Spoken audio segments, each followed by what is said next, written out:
प्रिय विद्यार्थियों, मैं मोहित राज हिंदी की इस डिजिटल कक्षा में आपका स्वागत करता हूं। आज हम महादेवी वर्मा द्वारा रचित संस्मरणात्मक रेखा चित्र भक्तिन के प्रश्नोत्तर करेंगे।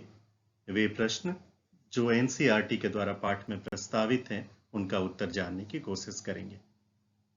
12वीं के विद्यार्थियों से यह अपेक्षा की जाती है कि भाषा पढ़ने के उपरांत उनकी मौलिक चिंतन की क्षमता बढ़े।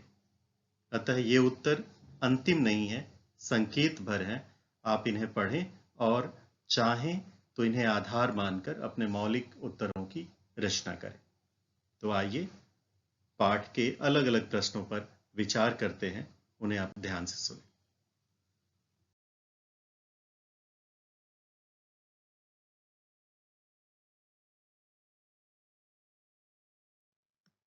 पाठ का पहला प्रश्न है, भक्तिन अपना वास्तविक नाम लोगों से क्यों छुपाती थी और भक्तिन को यह नाम किसने और क्यों दिया था? इसका उत्तर है, भक्तिन अपना वास्तविक नाम लोगों से इसलिए छुपाती थी क्योंकि उसका मूल नाम लक्ष्मी था और भारतीय संस्कृति में लक्ष्मी को धन तथा समृद्धि की देवी माना जाता है। पर यह लक्ष्मी तो नितांत निर्धन और दर दर की ठोकरें खाने वाला जीवन जी रही थी। अपने नाम के अर्थ और अपने जीवन में ऐसे उपहासपूर्ण विरोधाभास के कारण ही लक्ष्मी अपना नाम बताने में संकोच करती थी। भक्तिन को ये नाम लेखिका महादेवी वर्मा ने दिया था। यह नाम देने का कारण यह था कि भक्तिन की वेशभूषा ही ऐसी थी कि उसे भक्तिन कहा जा सके। उसका सिर घुटा हुआ था, गले में कंठी माला धारण किए हुए थी और सादगीपूर्ण वस्त्र पहनती थी।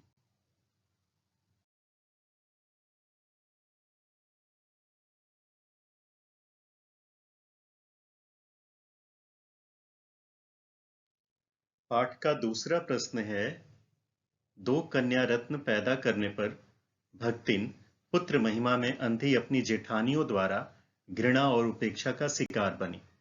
ऐसी घटनाओं से ही अक्सर यह धारणा बनती है कि स्त्री ही स्त्री की दुश्मन होती है। क्या आप इससे सहमत हैं? यह एनसीईआरटी द्वारा बनाया गया एक ओपन एंडेड क्वेश्चन का बड़ा खूबसूरत नमूना है। ये बच्चों को उनके थॉट प्रोवोकिंग ब्रेन स्टॉर्मिंग का मौका देता है। आप इसका कोई उत्तर परफेक्ट नहीं हो सकता।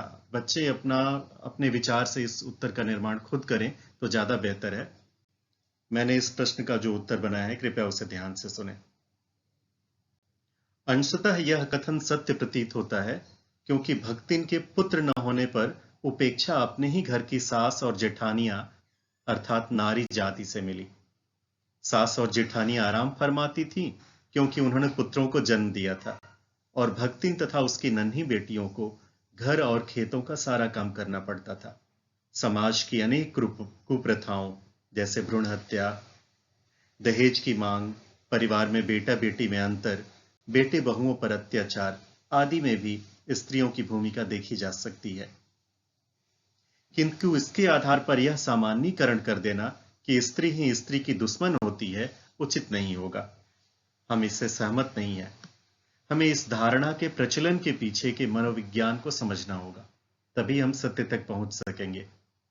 असल में पुरुष सत्तात्मक समाज में प्रत्येक स्त्री विरोधी मूल विचार पहले पुरुषों में जन्म लेता है। पुत्र की महत्ता, उसे वंश बढ़ाने वाले के तौर पर परिवार में प्रधानता आखिर किसने दी?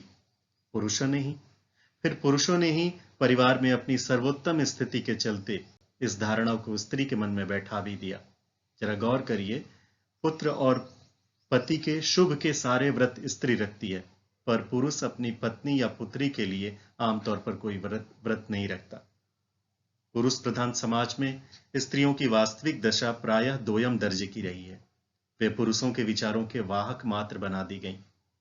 इसलिए वे अगर स्त्री होते हुए भी स्त्री के प्रति घृणा, अत्याचार या अन्याय का व्यवहार करती हैं, तो वह असल में पुरुष विचारों का ही प्रतिनिधित्व कर रही होती हैं।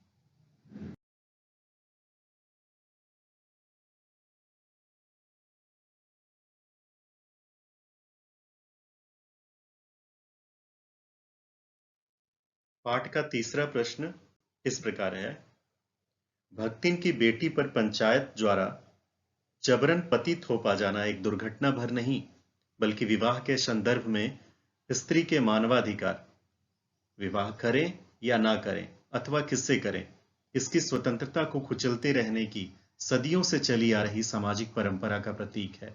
कैसे? उत्तर इस प्रकार से हो सकता है। भक्तिन की बेटी पर पंचायत द्वारा जबरन पति थोपा जाना एक दुर्घटना भर नहीं है।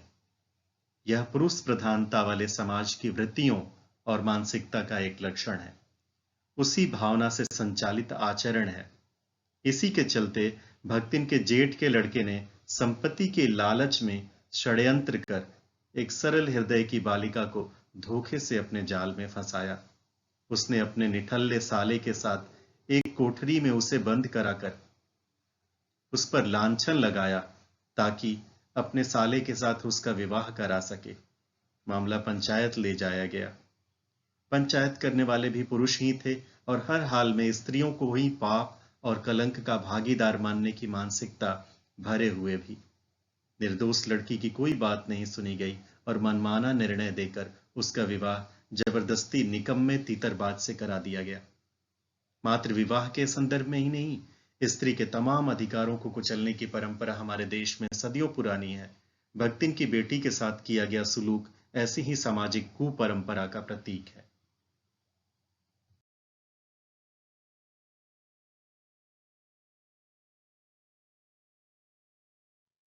अगला प्रश्न है, भक्तिन अच्छी है यह कहना कठिन होगा क्योंकि उसमें दुर्गुणों का अभाव नहीं है। लेखिका ने ऐसा क्यों कहा होगा? उत्तर, लेखिका ने ऐसा इसलिए कहा है क्योंकि भक्तिन में सद्गुणों के साथ साथ अवगुणों की भी कोई कमी नहीं थी। यह स्वाभाविक भी है। हम सभी गुणों और अवगुणों का मिला जुला स्वरूप होते हैं। हाँ, हम शिक्षा और समझ पाकर अपने अवगुण छोड़ते जाते हैं और गुणों का अनुपात बढ़ाते जाते हैं। मोटे तौर पर भक्तिन में भी जो मानवीय अवगुण हैं, उनकी सूची इस प्रकार बनाई जा सकती है। क्रम 1, वह घर में इधर उधर रखे हुए रुपए पैसे को भंडार घर की मटकी में छुपा देती थी, पर अपने इस आचरण को चोरी से नहीं जोड़ती थी। कोई इस बात में संकेत भी करे तो वह बहस करने लगती थी। 2, वह पूरी तरह से सत्य पर ही चलने वाली महिला नहीं थी। महादेवी जी किसी बात पर गुस्सा ना हो जाएं, इसलिए वह मामले को गोल मोल बातों के जरिए बताने से भी नहीं हिचकती। 3, अपनी मान्यताओं को वह शास्त्र में बताई गई मान्यता सिद्ध करने का हठ करती है। और 4, अपने जीवन में परिवर्तन लाने के प्रति उसका रवैया विरोध का है। वो दूसरों को तो अपने अनुसार बदलना चाहती है, लेकिन खुद में कोई बदलाव नहीं लाना चाहती।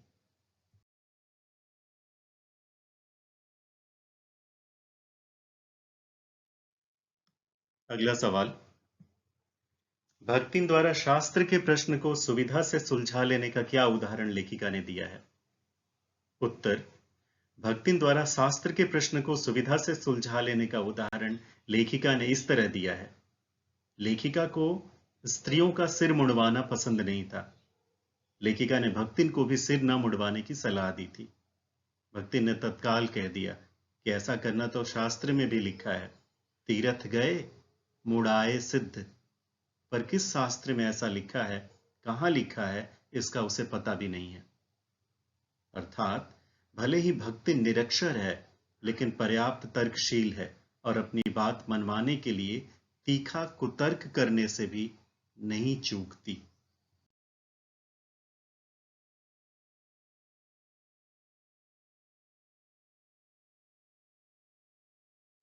और एनसीईआरटी द्वारा प्रस्तावित आखिरी सवाल है इस पाठ का कि भक्तिन के आ जाने से महादेवी अधिक देहाती कैसे हो गईं? उत्तर इस प्रकार से हो सकता है, भक्तिन के आ जाने से महादेवी अधिक देहाती इस तरह हो गईं कि भक्तिन जैसा ग्रामीण जीवन स्वयं जीती थी, उसने महादेवी जी को वैसा ही जीवन में ढाल देने में कोई कसर नहीं छोड़ी थी। उसके विचार थे, यदि रात का बना मकई का दलिया सुबह मट्ठे के साथ खाया जाए तो सौंधा लगता है। बाजरे के तिल लगाए पुए गरम खाए जाएं तो अच्छे नहीं लगते। ज्वार के भुने हुए भुट्टे के हरे दानों की खिचड़ी स्वादपूर्ण होती है और सफेद महुए की लपसी संसार भर के हलवे से बेहतर होती है। यही सब खाते खाते महादेवी जी भोजन के असली स्वाद को भी भूल गई थी। इसी तरह महादेवी जी को कपड़े को तह करने में उन्हें वो और भी ज्यादा सलवटों से भर देती है और महादेवी जी को वैसे ही तोड़े मोड़े पहनना पड़ता था।